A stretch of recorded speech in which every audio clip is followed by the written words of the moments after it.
All right, happy Friday, everybody. Glad you were got some people here for a little, I guess, cocktail hour here with Donald from the Glendalough Distillery. So welcome back to another virtual event with Binny's. I'm Pat, along with Joe and Brett from the Whiskey Hotline. We've got Donal here joining us from Glendalough, co-founder of Glendalough, I suppose, right? Yeah. Yep. And we're going to talk about, they do some really interesting stuff with both whiskey and gin, and we're going to try to hit them both today. So I think it's better to start with whiskey, as is the Irish tradition, I suppose.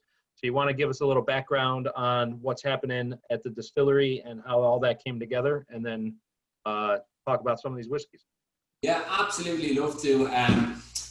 Happy Friday, everyone. It's a pleasure to be in front of you all. So my name's Donal O'Gallachoir from the Glendalough Distillery, and we were one of the first craft distilleries to set up. We set up in 2009. And so how it all came about was I was actually over here in the US working for an Irish whiskey distillery, and really we're seeing firsthand what was happening with the craft distilling revival. The resurgence of rye, this heritage that was somewhat forgotten, that was being brought back, and seeing these smaller distilleries start up. And if you work in Irish whiskey or anywhere around Irish whiskey or into Irish whiskey, you know about our heritage of distillation that dates back to these monastic settlements like Glendalough, where we're based 584 AD. It's the first written record of distillation. At its height, with over 2,000 distilleries, was a wealth of different styles and different flavor profiles. And then that went down to only 2 distilleries producing a blended style and a lighter style of whiskey, and was somewhat seen as more of a shot. And we thought this was a bit of a tragedy, and we got our sort of backs up a bit. And all the while I was speaking with my cousin Barry, who was looking to put a sort of crew together, and we sort of begged friends and family and anyone we knew who had some money to try to get a distillery together. And that's really been it from there. That's where we got our start. And our big mindset starting out was really to try to stand apart and try to show variety and difference within the whiskies that we release, and honestly within everything that we distill. So everything in our whiskies is all singular in style, and not blended, all aged barrel by barrel, and all non-chill filtered. And we're sort of hunting these flavor profiles that are not typical, or not the way we would feel presented within, or present rather, within Irish whiskey. So that's our sort of mindset. It's almost like, what was it, Oscar Wilde said, the worst thing than being talked about is not being talked about. And really for us, the sort of X-rated version of that is be interesting or feck off. So we wanted to make interest in Irish whiskey that got people talking about it, that had some crossover with bourbon that was super hot and people were geeking out about. And we're like, hey, come over here. We invented whiskey. We used to rule the world with whiskey. We can talk about that, but here's some interesting whiskeys to get that going.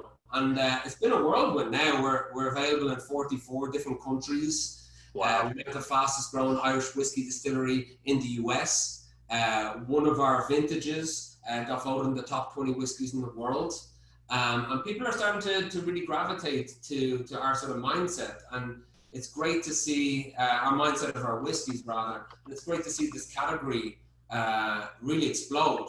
If you walk into a liquor store 10 years ago, or even like 12, 13 years ago when I was first in Irish whiskey, the shelf was like this.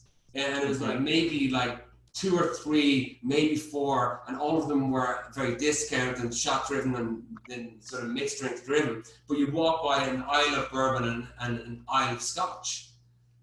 Would you see a Highland, Lowland, Isle of Speyside, the single malts, the mainstream styles, so now we're starting to see an aisle of Irish whiskey, and it's cool. And there's a great camaraderie and sort of co-competition between all these new distilleries that set up, and we were delighted to be, we'd feel a bit at the forefront of that.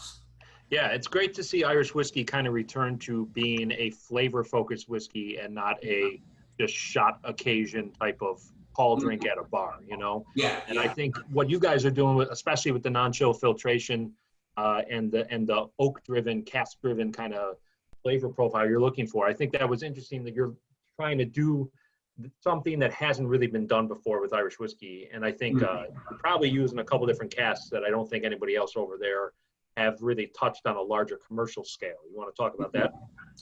Yeah, and like when we're looking at whiskeys, we're looking at that flavor profile. Where are we trying to go with it?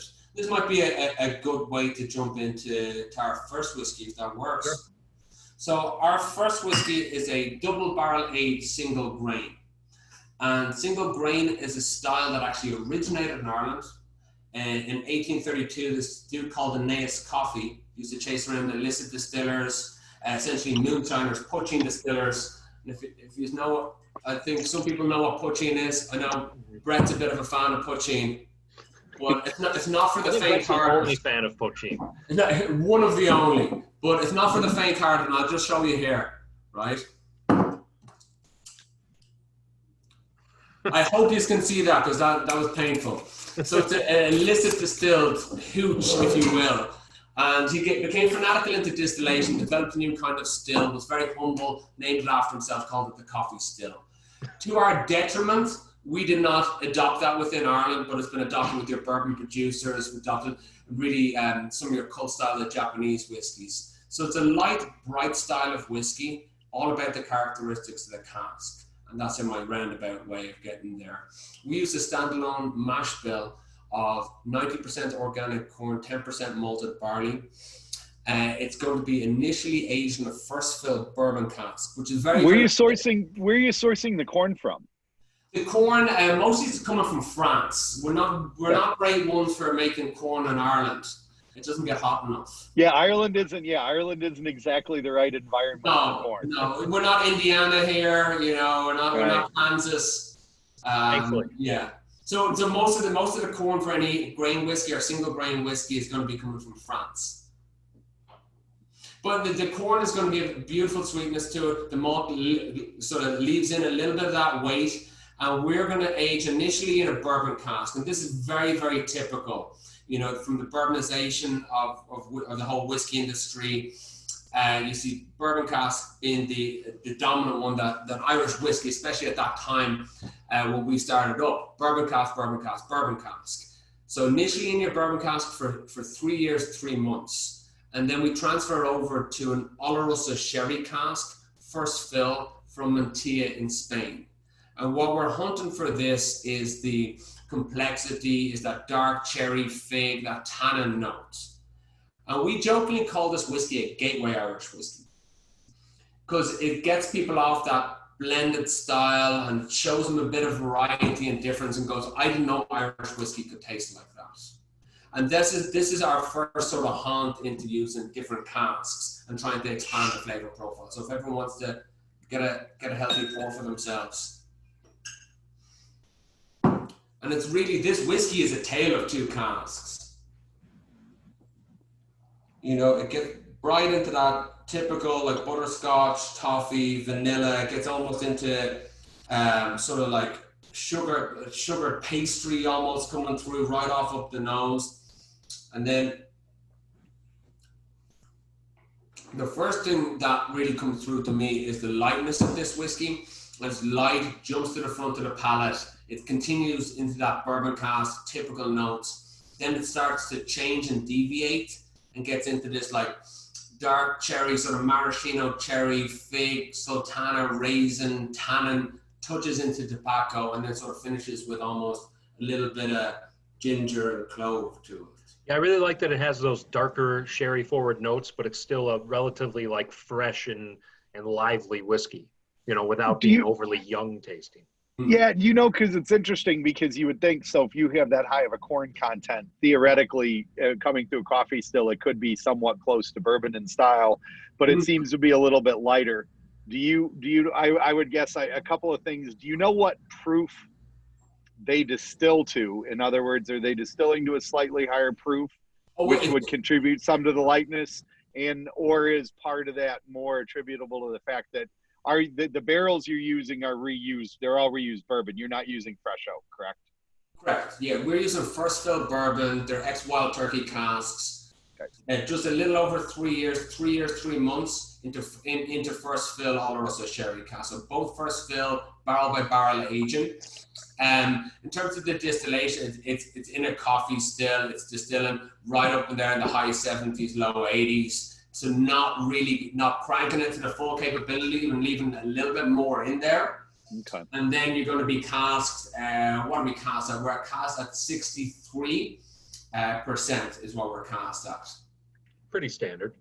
Pretty standard. So those are right along high. I mean, at the high end, but right along bourbon specs. And this is a bit of a chameleon of a whiskey because it definitely has that appeal to that bourbon drinker. And we wanted that. We wanted that light and that sweet, and some of that corn coming through. And that blended Irish whiskey drinker is familiar with that light and sweet as well.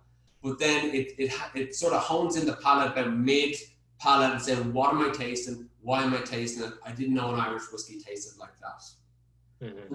This has been a sort of go-to for us, and it's been doing very well. It was actually voted best Irish whiskey under 7 years at San Francisco World Spirits, and it's right in the wheelhouse in terms of where it's priced and where we're trying to get it and try to get people to work with it and drink it and become fans of it.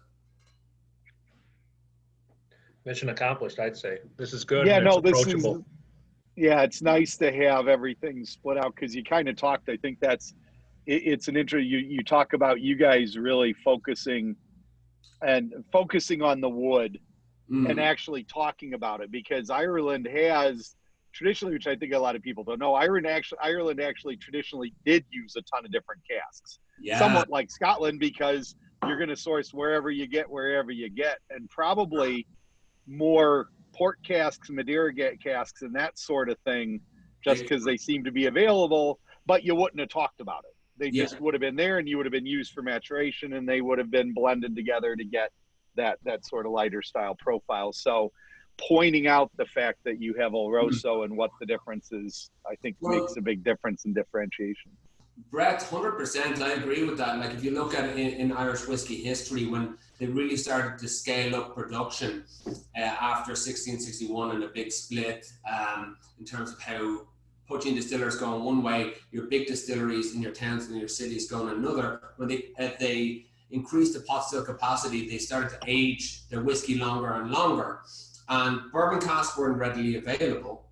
And where it all came was what they said was rare prize cask. It was sherry, Madeira, and port, and that's because that's what the trade link were. That's people were drinking sherry, Madeira, and port. They're importing it into Ireland. After people were drinking it, after that they'd fill it with whiskey. You know, where the flavor profile of Irish whiskey changed is after Prohibition in the US. There's a law, all new American whiskey has to go into new American oak. So where this knock-on effect led is that what do they do after they take the bourbon out of the cask? They'll try to sell it around the world.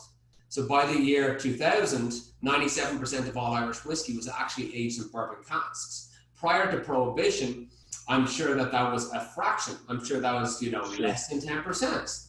So the whole flavor profile of Irish whiskey changed in the 1900s because of that. But to your point, it was sherry, Madeira, port, and a lot of people don't know that. Sure.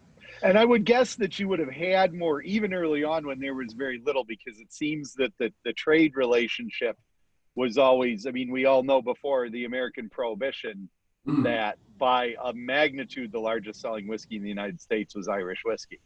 And it was, American Prohibition was very harmful to the Irish whiskey industry just because there was so much of it that was consumed in the United States. And that's when we sort of shifted over to drinking a lot of Canadian whiskey at the time, which up until about 6 or 7 years ago was actually the number one selling whiskey in the United States wasn't bourbon. It was actually Canadian up until within the last 10 years before finally American produced whiskeys surpassed. But for whatever reason, the Scots seemed to survive American Prohibition a little bit better than Irish whiskey did, which was, I think, a lot to do with why so many Irish distilleries went pear-shaped after, in the 30s and 40s, 50s. Well, I can definitely speak to that. Prohibition was the last nail in the coffin for Irish whiskey. If you look at the turn of into the 20th century, Irish whiskey was king. It was exported to every corner of the globe. It was drank by Russian czars, all royalty in Europe. It was the number one imported whiskey. into the US. And what happened to Irish whiskey is a bit of a tragedy. You had the First World War, where all of these big monarchs are at war with each other, so they're not spending money on whiskey. After that, we had our War of Independence, then subsequent Civil War. So the domestic turmoil was bad for business as well, where distilleries closed, maltsters, cooperages went out of business. And then the last nail on the coffin was prohibition, the one export market that was left. So thank you very much for that, guys. Yeah. And that was, they were like dark days for Irish whiskies for the next 30, 40 into 50 years. You know, nearly every single distillery was closed, you know, right up until the 60s, and the remaining distilleries got together. They formed a company that had backing from the Irish government, and they saved Irish whiskey. And when they went back out into the world and look what people were drinking, they were drinking blended Scotch, and they said, we can make blended Irish. And that's where the whole flavor profile of Irish whiskey changed again. So, and I wouldn't be here talking to you if they didn't do that. Irish whiskey. It's where you repatriated Aeneas coffee. There you go. Yeah. You know, I think they put up a statue. No, they didn't put up a statue of Ivy Best. Yeah, big time. Yeah, no, it's crazy. But throughout all that, the most quintessential style of Irish whiskey just kind of quietly persisted. And that, I think, is a good transition to our next whiskey here, which is kind of your new take on this traditional style, right? Big time. Yeah, this is pot still Irish whiskey, and pot still Irish whiskey is the defining point within Irish whiskey. It's a style that can only be made on the island of Ireland. You have your bourbon can only be produced in the US. Pot still whiskey can only be produced in Ireland, and it came about by tax evasion. So in the 1700s, malt was king. Irish malt whiskies. They were cut in it sometimes with breaker crops like 5% oats, 5% unmalted barley, sometimes 5% rye, and sort of eaten into that, but it was always called malt whiskey. Unsmoked, unpeated, so completely different to the Scottish style, and at the time was seen superior to the Scottish style. There's an old joke that people say in Irish whiskey, what are the two things the Irish gave to the Scottish? We taught them how to make whiskey and they ruined it. After that, we gave them kilts and forgot to tell them it was a joke. So this is our inferiority complex that everyone talks about single malts and they talk about Scottish single malts. But originally it was Irish single malts. It's not like the Irish to hold a grudge. I don't know what you're talking about. Yeah. Have you ever looked at Irish history? We have. It's not pretty, but a lot of grudges. But I digress. So in 1785, they seen all this malt being used, and all these distilleries were evading tax from the English. There's barrels going missing. They even put tax offices within the distilleries. But we're very crafty at getting away from the tax. And they go, okay, instead of looking at the capacity, instead of looking at what's going out the door, let's look at what goes in the door. The only thing that they need to make is malted barley. They need malted barley being the key component. They put a tax on it. Innovative distillers that are already breaking, using breaker crops within their mash, started to use unmalted barley. Mm-hmm. And they distilled it, they aged it, they tasted it. They said it was the purest thing that came from the pot still, and they call it pot still whiskey.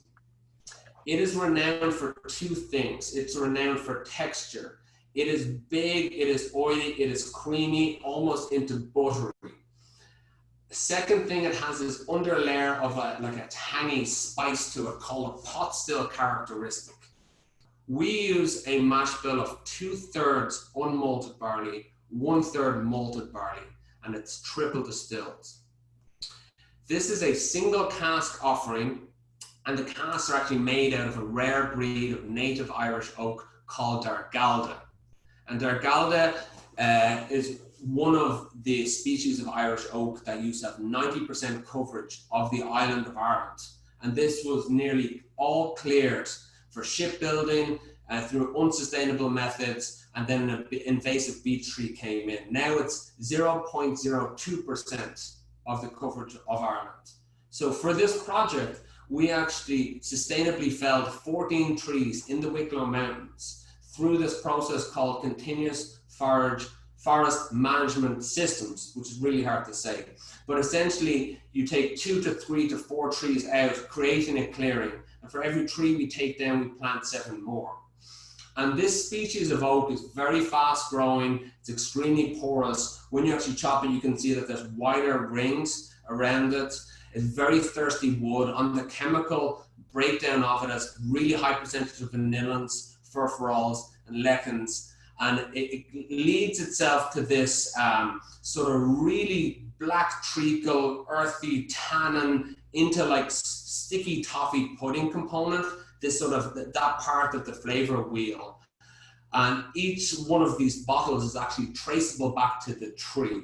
So hopefully you can see that in the front. It'll say what tree it's from, what cask it's from, what have you like that.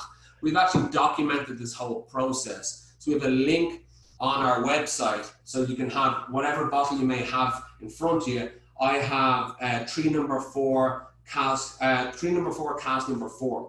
If I input all of my information in, it's going to show a video of us taking down that tree, halving it, quartering it, staving it, building a barrel, charring it, and filling it with whiskey. This, to our knowledge, is the first time in over 300 years that this style of whiskey has been aged in this style of oak. And we thought it was only right that Irish whiskey was aged in Irish oak, which haunts back to some of the first casks that were actually made in Ireland. And that's full aging. So the life of the pot still is in the No, Irish it's oak. actually 3 years in bourbon and 1 year in virgin Irish oak. Okay.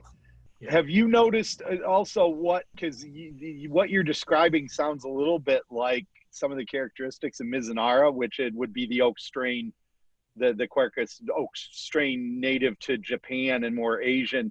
What's your experience with like leakage? How do the barrels hold up compared to Quercus alba, American oak, or the French and or continental European varietals? Yeah.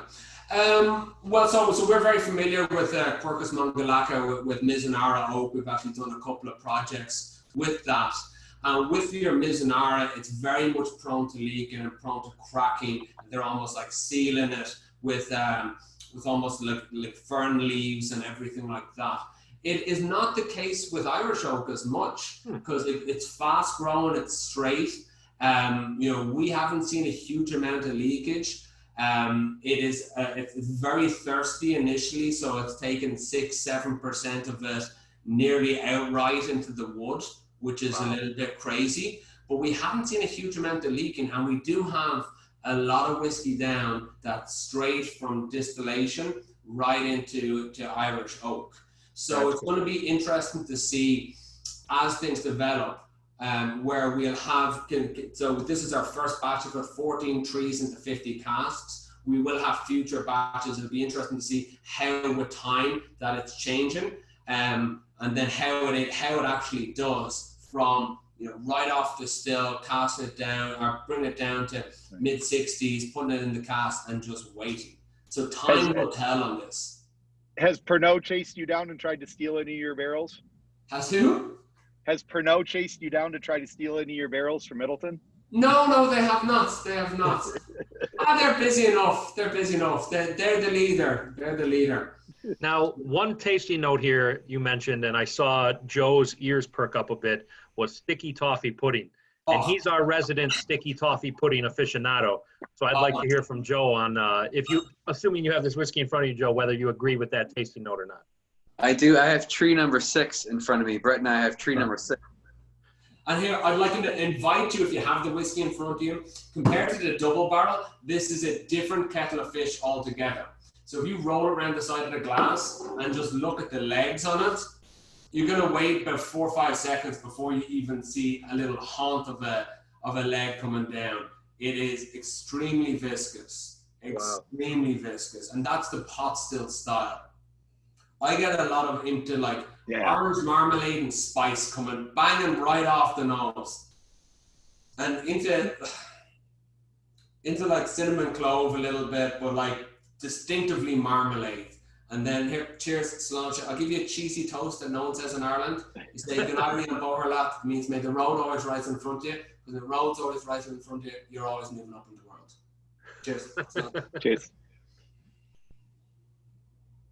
Yeah, this is wonderful, and we've been sort of the Whiskey Hotline collectively.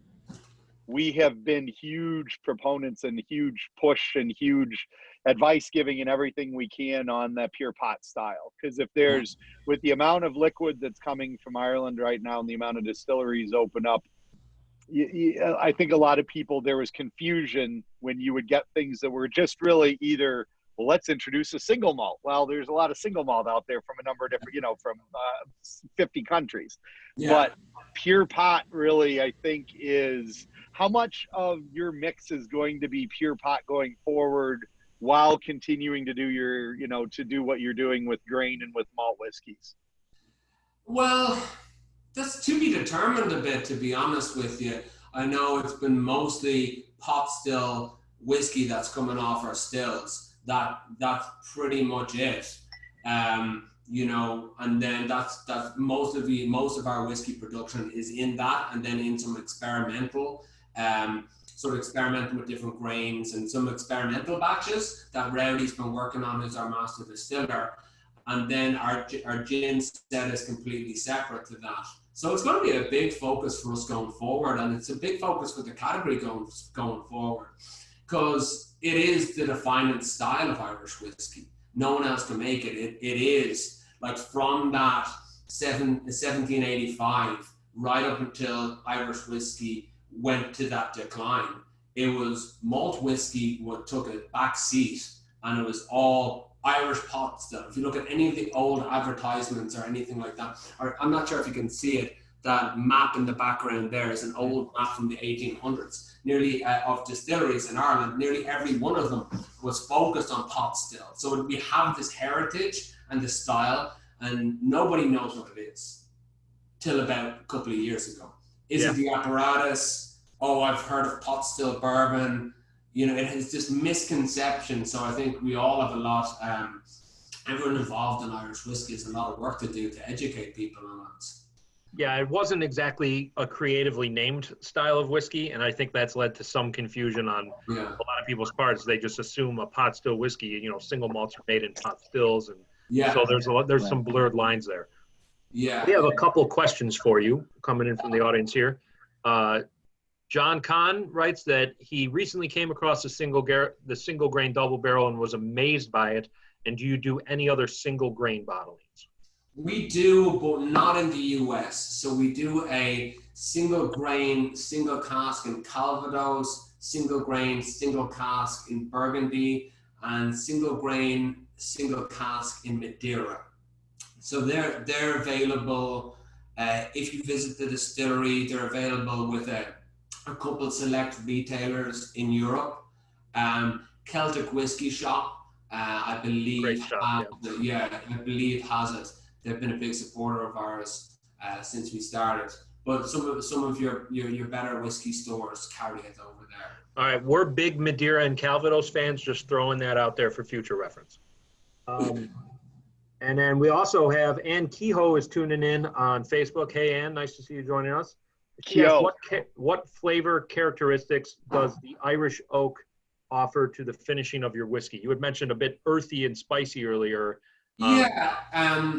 So the Irish oak, and what we've really been finding in it gets into this almost molasses, dark malt, tannin, earthy, all in that vein is sort of where it's going. I know people say sweet, and sweet is a word that's overused within whiskey, but this is like this rich type of sweetness with this tannin leafy note. And then they somehow sort of coexist together, and I get sticky toffee pudding sort of existing in 100% correct on your sticky toffee pudding. Isn't it? It's baffling. Like, if you're looking at the spectrum, it's like chewing on a leaf, and the tannin notes from that, and it's also like almost maple syrupy molasses, and then sticky toffee pudding. Well, this pot that we're tasting, the pot still. Initially, when I nosed it, all I got was that spice. But then after on the palate, it was all the sticky toffee pudding we're talking about. And now that I've gone back and nosed it again, the spice has been overtaken by the sticky toffee pudding and the marmalade. And that sweetness, but you're right, it's not like the confectionery sweetness, it's the rich round. Yeah. Not surprising that the resident treat weasel has zeroed in on the dessert-like flavors. Well, I've been in the Wicklow Mountains, so I feel like I've been transported to that wonderful place, world, here in sunny Chicago. Now I'm in Wicklow. Yeah. So unsurprisingly, Spirited Whiskey suggests that we have to get some single casks in here at Vinny. So we'll keep that in mind. We have to get on to Aer Lingus and get some flights going. Is that what Well, we're saying? there was a discussion about that. Just so everybody knows, there was a discussion when we were doing the pregame, and that is very much in play. We have done a barrel with you guys way back when, but that was just a finishing. I believe we did a port. What was the triple barrel? Yes. About 3 years ago, when you guys first introduced, we did a port finish of. I think it might what even was be the a bit double longer. I think it even might be a bit longer. Yeah. That whiskey got voted. Oh, it got some very, very good accolade that escapes me right now, and then it disappeared. So it's funny how that goes. Yeah, definitely funny how it goes. But with this whiskey, it's I'm just really proud of what we've done with this, because it's a project that we've been working on for probably coming on 6 years. You know, and what I like about it is it's a flavor profile that was present in Irish whiskey and went by the wayside and got forgotten about. And now we can sort of resurrect that flavor profile and bring it back. So that's really what sort of what makes me really happy whenever I'm sipping on this. I'm looking at these notes. I'm looking at the sticky toffee pudding, and I see Joe smiles every time. Says, but you know, you're getting into that mixture of marmalade and into like toffee pear and apple and leafiness and big mouthfeel and chew. There's eating and drinking in this whiskey, and I leave it at that. Yeah, I'm also smiling because it takes a lot of courage to go and get after a tree that isn't as commonly used, and not necessarily knowing what the end result is going to be. That's an expensive experiment if it turned out it sucks. That's a really big. Yeah, we have done some experiments that have sucked as well, and we did a certain whiskey and aged it in a certain cask and just smelt it, and it was like, nope.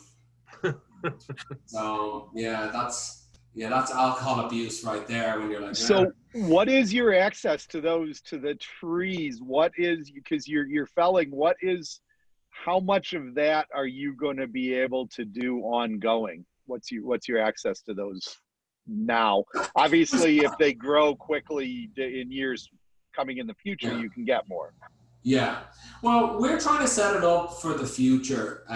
So for every tree we take down, we are planting 7 more. We are creating these clearings. But oak doesn't grow that quick.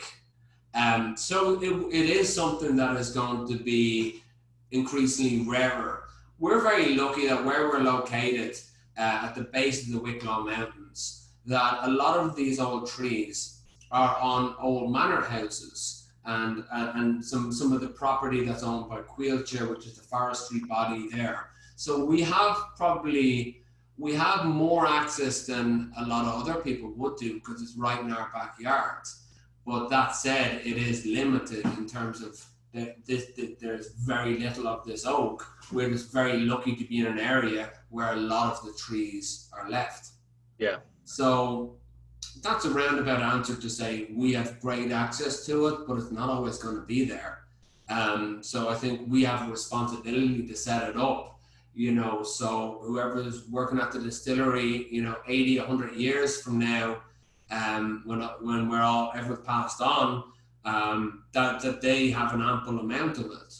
Because we thought it's only right, you know, Irish whiskey and Irish oak, it seems to make sense, but yet, you know, yet no one was doing it.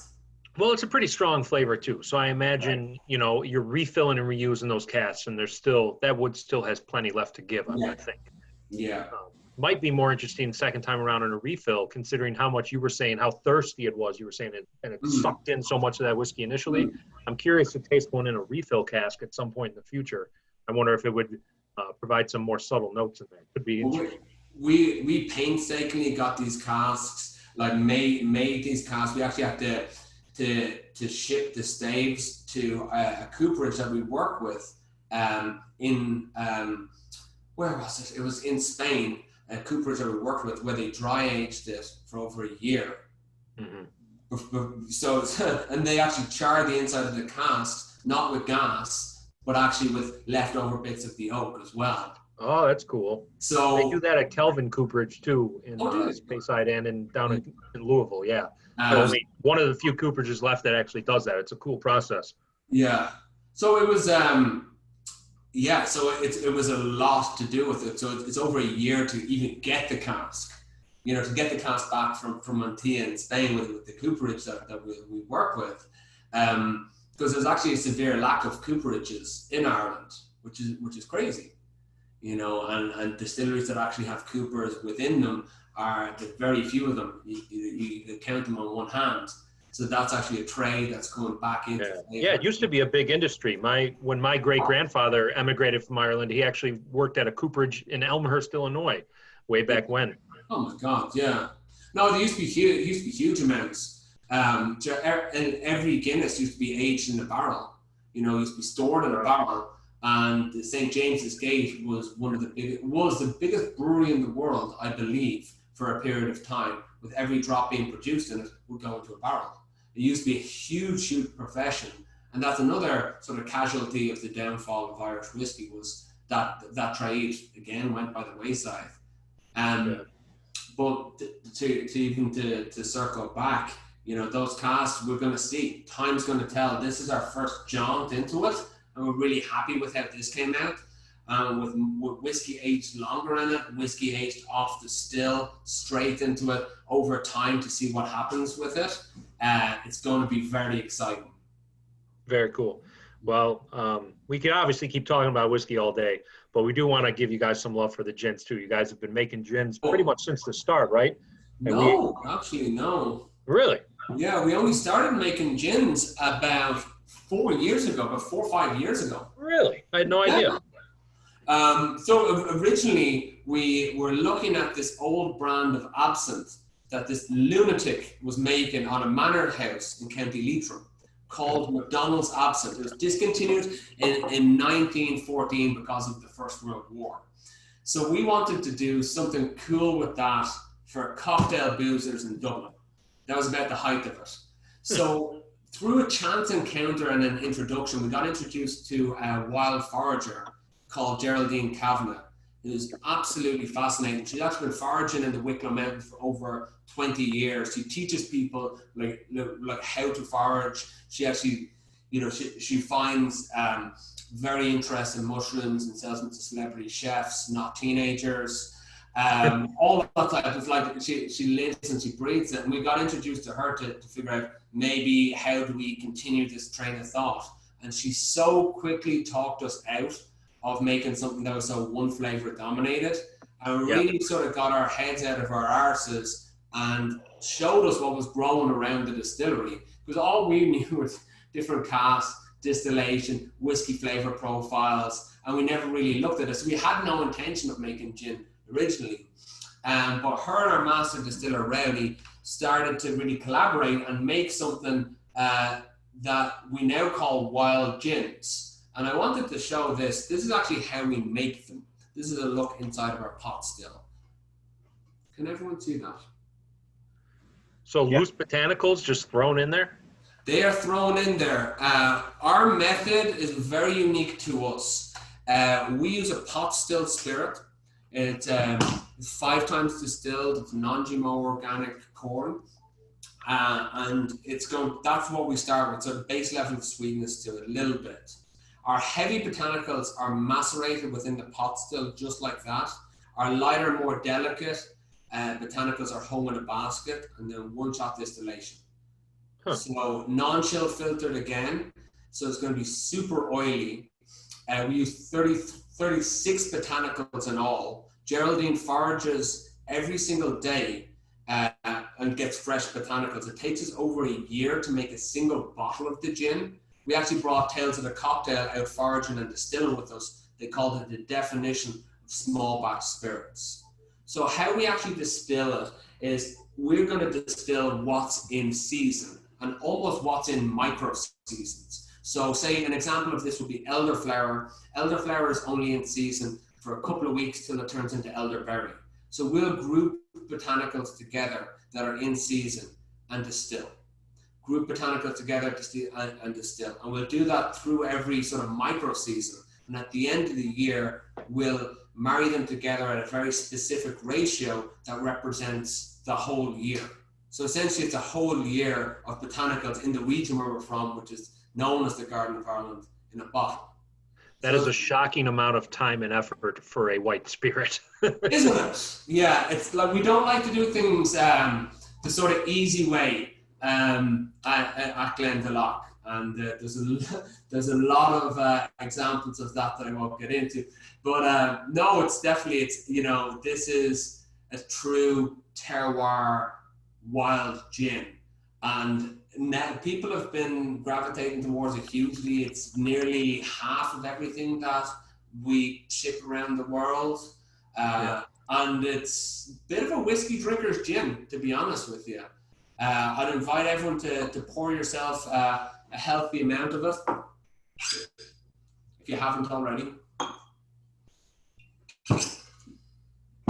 And just like the whiskies, if people want to roll it around the side of the glass, this is viscous. This has legs to it. It is super oily. And if you think of it, pot still distillation, fresh botanicals being macerated together releases the oils that comes through the distillation process. Non-chill filtered keeps it in. So it's non-chill filtered gin. That's pretty cool. Yeah, it's super oily. And right, we have this in most stores, right? Yeah. Oh no, that's pretty much at least everywhere. 30, if not more. Yeah. And it's extremely multifaceted. And the difference that we feel with this is there's a front, a middle, and a finish. And it's not one flavor dominated. There's a lot going on. So if people want to try it, cheers to closure. By people, I mean myself, obviously.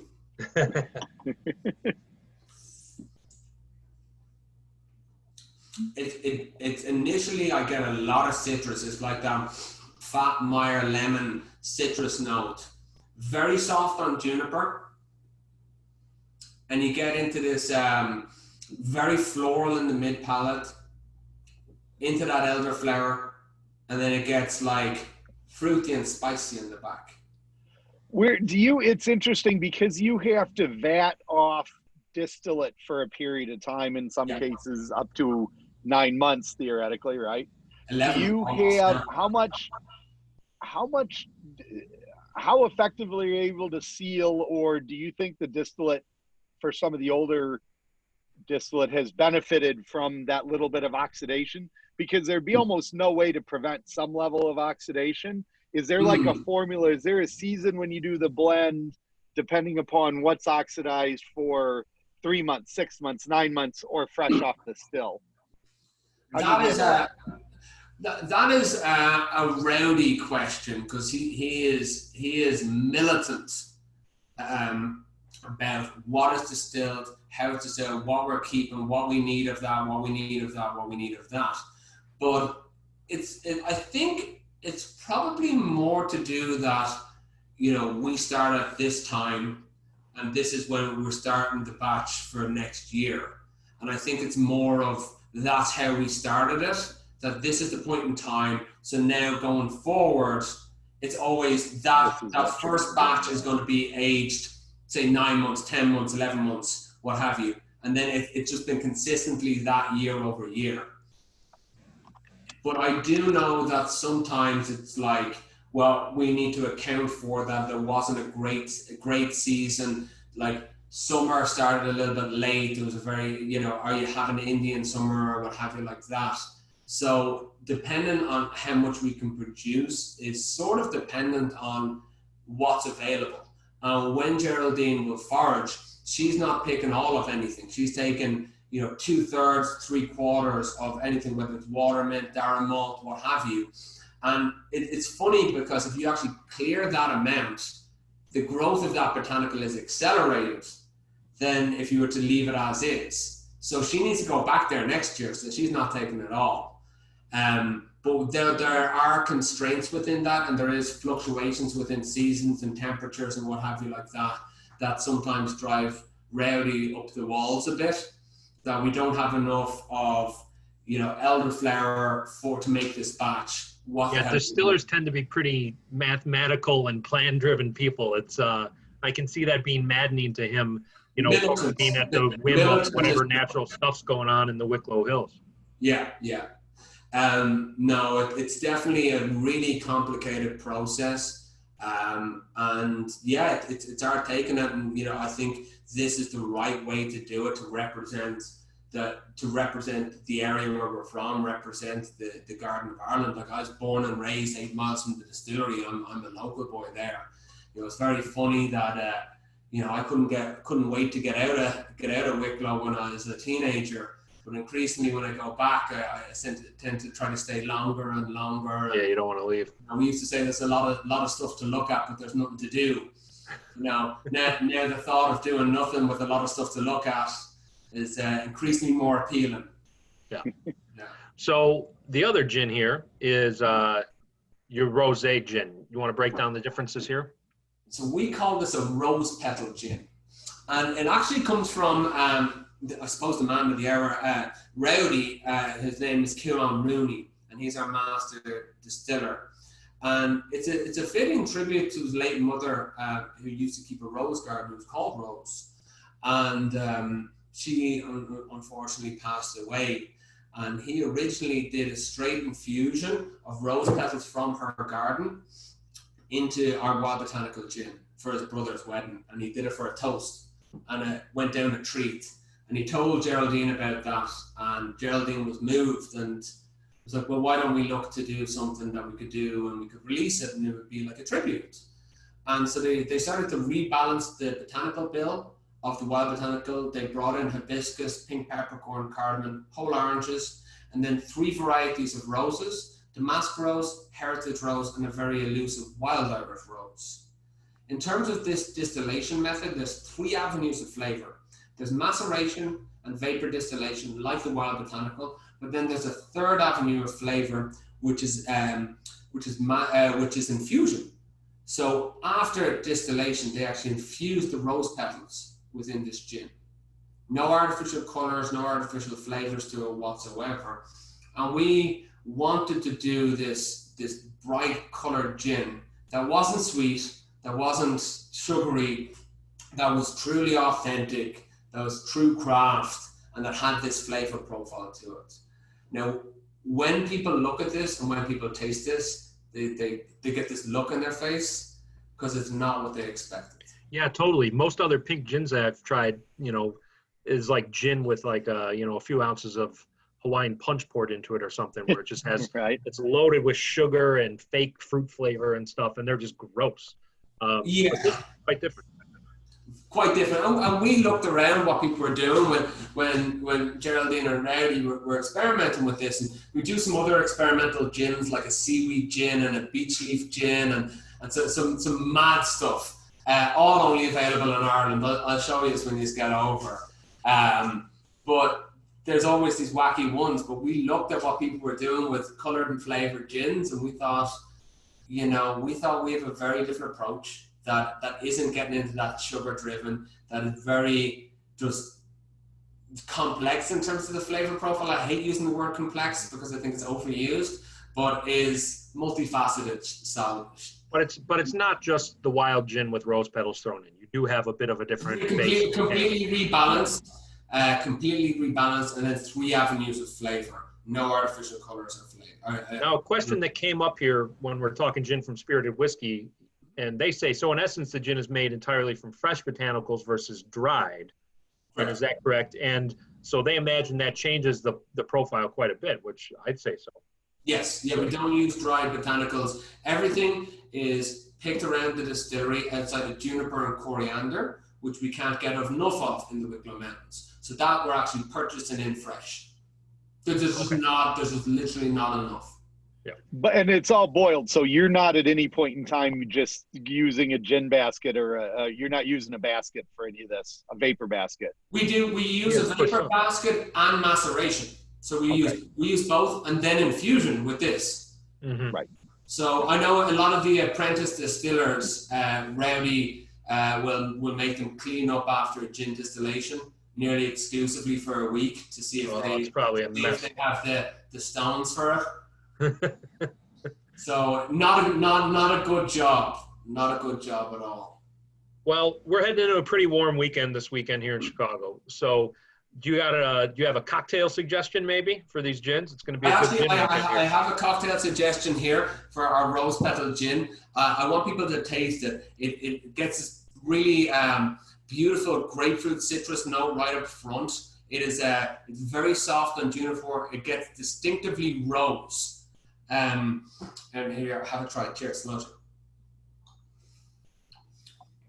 Distinctively rose in the mid palate, like not old woman perfume. This is like sticking your head into a bouquet of roses. I was about to say I really like that it's floral without being perfumey, and I think that's a line that a lot of gins tend to cross. Yeah, and then on the back end, this pink peppercorn comes in, tiny bit of that spice to it, and then it actually comes in for me anyway, a tannin note to it, and the tannins are coming through from the rose petals, which is completely different from the tannin note that was coming through with the double barrel, which is the sherry cask. But this is amazing in cocktails. And I have one prepared here. We call it a rose spritz. And this is so easy, you can actually make it while you're sitting down, is what I'm gonna do right now. So I just have a glass here. You can use a highball as well. I'm just using a nice big sort of bulbous looking glass here. So yeah, that's a man-sized cocktail right there. There you go. Well, it's just about quitting time for me after this, so this is not going to go to waste. So nice, healthy bit of ice to it there. And then I have some lime juice here. We're going to do half an ounce of lime juice. So right here like this. Boom, right in like that. And we are going to do a healthy pour of gin. We're going to do a solid 2 ounces of the Glendalough Rose Petal Gin. Right there like that. And then after that, we are going to top it up. I'll leave that on display with, this is a Q Grapefruit Soda, which is absolutely phenomenal stuff. And that's what we're going to top it up with.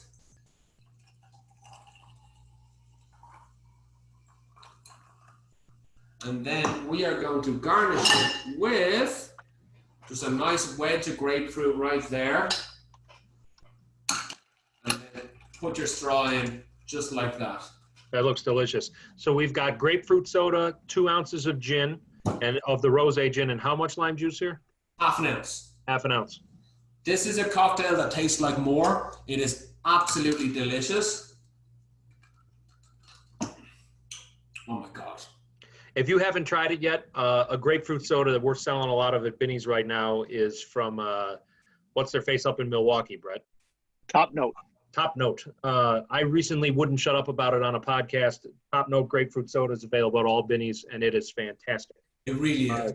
And the Q as asked well. us to add this recipe to our website, please. So if Jim, the man behind the Binny's curtain, can take note of that, we will get that added. So. Perfect. Well, I would love to tell you about the story of this Bear Grylls looking character on the front of every one of our labels. Okay. So this is Saint Kevin, and Saint Kevin was born into nobility in Ireland in the 6th century. He was supposed to be next king, but he had this independent streak in him. He didn't really want to go this path in front of him, and he went over the Wicklow Mountains where he was doing a bit of soul searching. He got to one point at the top of the Wicklow Mountains where he looked down, seen 2 pristine lakes. It said that he was drawn to them. That the second that he went in between those 2 lakes, he became religious. Because of his strength of character, his charisma, and his preaching, everyone in the locality wanted to live around that holy man. To this day, in between those 2 lakes, the 6th century monastic settlement called Glendalough. The story that's actually depicted on the front of every one of our bottles is St. Kevin and the Blackbird. So St. Kevin used to pray up to his waist in ice cold water with his hands upstretched towards the heavens, because monks were into that type of thing at the time. But it said that he was very harmonious, very at one with nature. A blackbird flew down and landed into his hand. The blackbird was so at peace that she laid her eggs. And St. Kevin stood like that for 2 weeks until the hatchlings hatched, as they're known to do. and flew off. We actually put that on our bottles for two reasons. One, it's a nod back to the birthplace of distillation that happened in these monistic settlements like Glendalough, where essentially where we're from, as I mentioned before, is born and raised 8 miles from there. Every bottle of whiskey and every bottle of any liquor, liqueur, all has its roots in the early distillation of Irish monks. Secondly, it's this guy who did something meaningful, something worthwhile, and really made his mark on the world. I think that's admirable, and that's really what we're trying to do with the distillery. Like, we set up coming on a decade ago, and we had to beg, borrow, and steal to get enough sort of capital together to set this up. And what we want to do is make remarkably different Irish whiskies and now terroir gins that represent where we're from. And increasingly, we're going to get more into that. That the Irish oak is one haunt into it, but down the line we want to be almost a pre-industrial revolution type distillery where everything is sourced within a stone's throw away, where we're working with local farmers, we're cultivating our yeast strains, and we're bringing this terroir element into our whiskies. That's what we want to do. Well, you're making some great juice right now. That's an interesting approach that I hope we see to fruition here, because everybody could use a little taste of Ireland sometimes, I suppose. So very cool. Yeah. Well, cheers to you, Donal. Thanks for joining us today. I have one more thing to add. These are Glendalough branded socks, just in time for Father's Day. And I also have Glendalough t-shirts as well, which they stand apart, have a picture of St. Kevin logo on it. Anyone who picks up a bottle of any of the Glendalough range, if they want to email me a picture of their receipt and their name and their address, I will make sure that we ship out a pair of socks or a t-shirt. So just let me know your size and if anything like that. So we'd love to do that. So how do they get a hold of you here? I'll type it into the chat here. So it's going to be Donal OG. So my first name and the first 2 letters of my last name at Glendalough Distillery. So Donal OG at Glendalough Distillery. Be sure to put in zip codes and all that if you want the socks or the t-shirt, and hopefully you can get a bottle of rose gin and make some rose spritz or dig into some of our whiskies. And we'll add the rose spritz recipe to the website or the tasting here, or certainly the Facebook post. So thanks again for joining us, Donal, and everyone else. We'll see you next Wednesday. We have Wes Henderson from Angel's Envy. We'll be talking bourbon and rye. And until next week, thanks for joining us again. Everybody enjoy your weekend. Stay cool. Pleasure to be with you. Absolute pleasure. Cheers. Happy Friday. Thanks, Donal. Cheers. Thank you, Brett. Cheers, Mom. Cheers.